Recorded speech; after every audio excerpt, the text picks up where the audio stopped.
Hello, today we are going to be reading from Uncle Arthur's Bedtime Stories, Volume 1, page 86, Mother Love. Here is a very sad little story, and I hope you won't shed too many tears as you read it. Once, not many years ago, there lived on the outskirts of a small Australian town a mother and her baby daughter. They were all alone in their cottage, for the daddy had died some time before. Little Margaret was all this poor mother had left in the world, and as you can imagine, she loved her very dearly.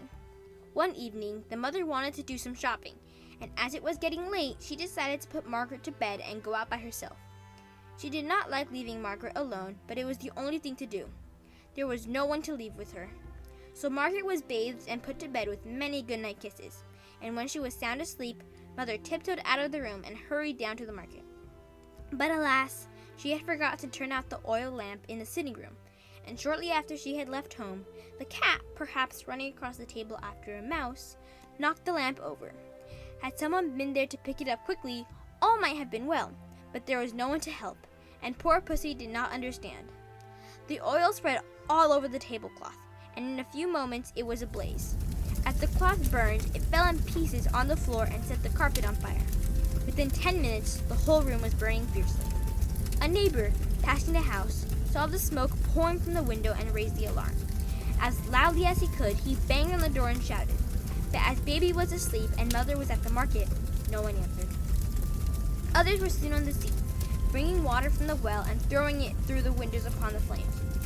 By this time, the fire had obtained a very strong hold, and the friends who had gathered realized that their feeble efforts could do little to help.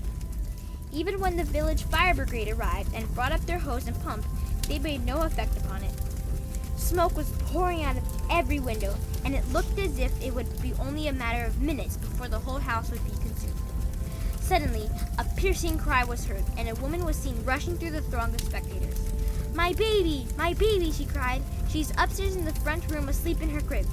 The brave little mother made as if to dash into the house, but the firemen ran forward to restrain her. "It's no use now," they said. No one could live a moment in those flames. Let me go," cried the mother, with superhuman strength, throwing the men aside.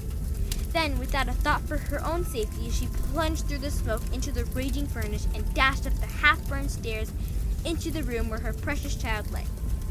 The firemen had been right. It was not possible for anyone to live amid such smoke and flames. But the mother reached her baby, and when the fire was over, they found them both together, the child clasped tightly in her mother's arms. How wonderful is the love of a mother!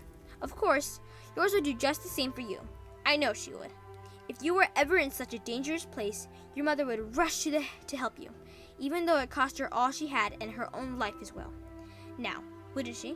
Can you imagine anything mother wouldn't do for you if you really needed it?